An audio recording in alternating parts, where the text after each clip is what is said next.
Boa noite. Esta é a nova edição de notícias da Ucrânia e do mundo no canal UATV Português. Inscreva-se para ficar por dentro das atualizações diárias. Hoje, no dia 26 de agosto, cobriremos os seguintes temas. A Rússia aumenta pessoal e esforços na direção de Pokrovsk. A África do Sul investiga recrutamento de mulheres africanas para fabricar shaheeds na Rússia. O Kremlin muda a sua postura quanto ao diálogo entre Zelensky e Putin. Forças russas acumuladas no eixo de Pokrovsk agora superam quase em 2 vezes a população da cidade antes da invasão, segundo Viktor Tregubov, porta-voz do Grupo Operacional Estratégico Dnipro. Os combates mais intensos ocorrem perto dessa cidade, que é o próximo ponto de defesa ucraniana no Donbass. Mesmo com suas infames ondas de bucha de canhão e ferozes batalhas, os russos não conseguem tomar esta cidade bem fortificada e os confrontos têm continuado ao longo de todo o verão. A intensidade dos combates na frente de Liman também triplicou, especialmente perto da área da floresta Serebryansky, onde as forças russas exploram cada brecha para avançar por um terreno devastado. Embora tenham conseguido fazer com que as posições ucranianas se movessem um pouco, o porta-voz enfatizou que não houve rompimento da linha de defesa. Se analisarmos a direção de Pokrovsk, 110 mil soldados russos estão atualmente posicionados lá. Para colocar isso em perspectiva, Pokrovsk tinha uma população pré-guerra de 60 mil pessoas. Ou seja, a presença militar russa é quase o dobro desse número. É como se eles tivessem reunido uma verdadeira horda para capturar um país europeu médio. Viktor Tregubov, porta-voz do Grupo Operacional Estratégico de Dnipro do Exército Ucraniano, em comentário para o portal Suspilny.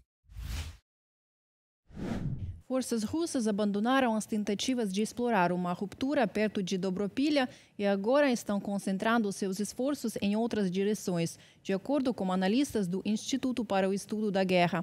Recentes contra-ataques ucranianos na zona da brecha indicam que as táticas de infiltração russas falharam, impedindo os ocupantes de garantir posições fortes na área. Os analistas também observam que blogueiros militares russos reduziram drasticamente a cobertura dos combates perto de Dobropilha, concentrando-se agora em operações ao norte, leste e sudoeste de Pokrovsk. Isso mais uma vez mostra que as forças russas não conseguiram consolidar ganhos e desenvolver a ruptura. Sua atenção agora se volta diretamente para Pokrovsk, afirmou o Instituto. Segundo os analistas, a estratégia de infiltração da Rússia e a baixa densidade de tropas ucranianas ao longo da frente de Pokrovsk permitiram avanços táticos limitados a leste e sudeste de Dobropilha. No entanto, a incapacidade da Rússia de estabelecer linhas de abastecimento e reforçar as unidades avançadas prejudicou sua capacidade de expandir a brecha. Anteriormente, o porta-voz do Comando Operacional de Dnipro, Viktor Tregubov, disse que os russos perto de Dobropilha haviam sido isolados e as forças inimigas restantes estavam sendo eliminadas. Ele enfatizou que a ruptura foi possível apenas devido à significativa vantagem de pessoal da Rússia e, embora a situação tenha sido estabilizada, ela permanece frágil. O comandante-em-chefe Alexander Syrskyi também, mais tarde, confirmou que 6 assentamentos foram limpos das forças russas no setor de Pokrovsk. O presidente da Ucrânia, Volodymyr Zelensky, realizou uma conversa telefônica com o presidente da África do Sul, Cyril Ramaphosa, a pedido do próprio líder sul-africano, informa o site da administração do presidente ucraniano. Durante o diálogo, Zelensky enfatizou a necessidade de pôr fim à guerra, um conflito que nunca foi necessário para ninguém além da Rússia, segundo suas palavras. O presidente ucraniano reiterou sua disposição para se reunir como líder russo em qualquer formato possível, com o objetivo de avançar nas negociações de paz. Zelensky também afirmou que a Ucrânia espera que os países do sul global enviem sinais claros e contribuam para pressionar Moscou a buscar uma saída pacífica para o conflito. Ramaphosa, por sua vez, destacou a urgência da realização de reuniões bilaterais e trilaterais entre os líderes da Rússia, Ucrânia e Estados Unidos, considerando-as um fator essencial no caminho para acabar a guerra. Zelensky e Ramaphosa conversaram também sobre possibilidades de cooperação entre a Ucrânia e o continente africano para fortalecer relações bilaterais, criar plataformas de diálogo e promover a segurança alimentar. Empresas russas estão sendo investigadas por recrutar jovens mulheres africanas para trabalhar na produção de drones militares, especialmente os modelos Kamikaze Shahed 136.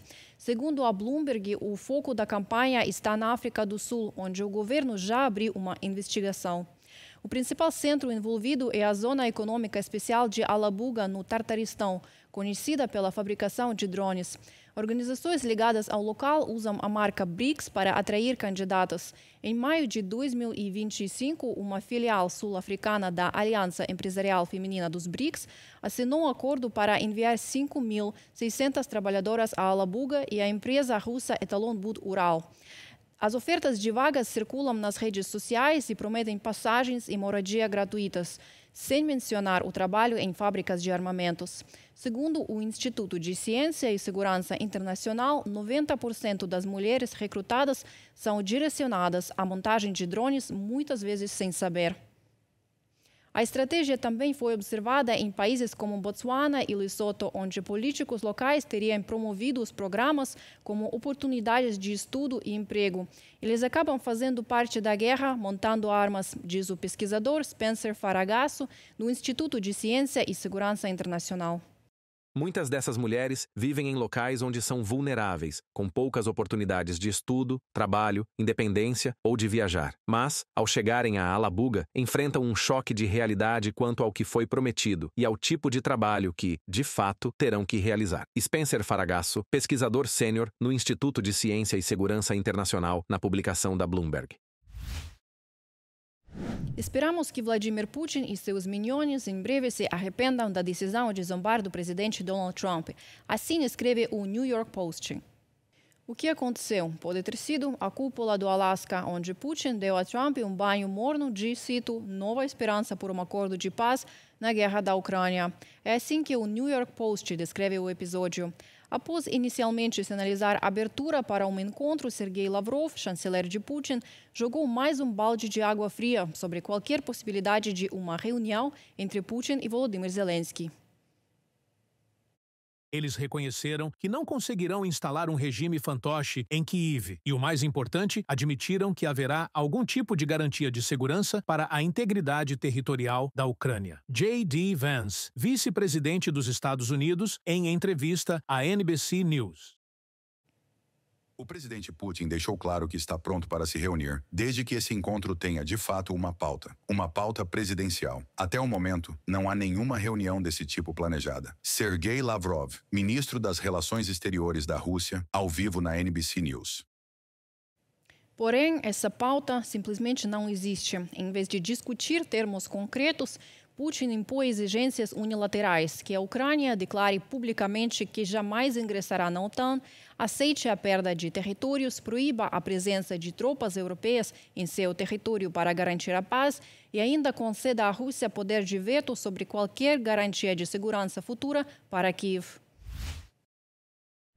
O ministro russo das Relações Exteriores, Lavrov, nega que Putin tenha prometido ao líder americano uma reunião rápida com o presidente ucraniano Volodymyr Zelensky.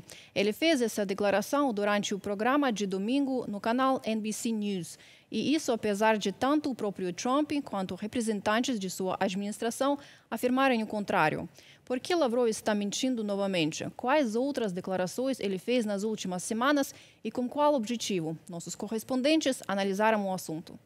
Após encontros de alto nível em Anchorage e Washington, o Kremlin estabeleceu um novo objetivo: impedir qualquer encontro entre o ditador russo e o presidente ucraniano Volodymyr Zelensky. Em entrevista à NBC News, o ministro russo das Relações Exteriores, Sergei Lavrov, afirmou que Putin nunca fez tais promessas ao presidente Donald Trump. Segundo Lavrov, a ideia de uma possível cúpula é apenas um boato disseminado por autoridades em Kiev e Bruxelas. No entanto, logo após o encontro no Alasca, o presidente dos Estados Unidos postou nas redes sociais que todas as partes haviam alcançado um acordo fundamental e que os preparativos para uma cúpula estavam em andamento. Isso foi posteriormente confirmado pelo secretário de Estado Marco Rubio e pelo vice-presidente J.D. Vance.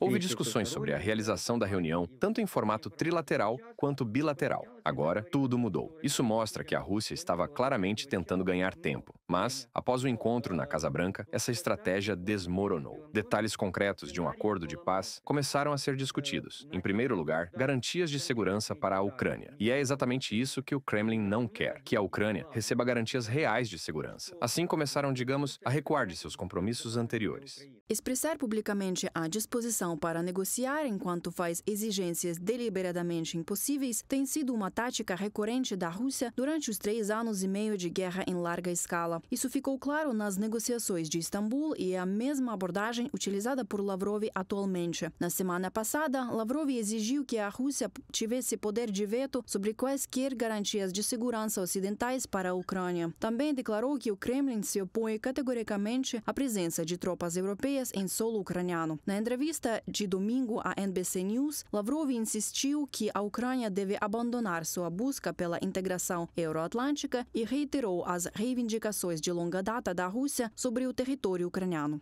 As declarações de Lavrov, na entrevista à NBC, reiteram as alegações consistentes do Kremlin de que as supostas causas raízes da guerra são a expansão do OTAN para o leste e a discriminação da Ucrânia contra os falantes de russo. A insistência contínua de Lavrov de que qualquer fim para a guerra deve abordar essas causas raízes, inclusive diversas vezes após a cúpula de 15 de agosto no Alasca, continua a indicar que os objetivos de guerra da Rússia não mudaram. Putin não está disposto a se reunir com Zelensky a menos que a Ucrânia ceda às exigências originais da Rússia, que implicam na capitulação militar, política e cultural da Ucrânia, do relatório do Instituto para o Estudo da Guerra.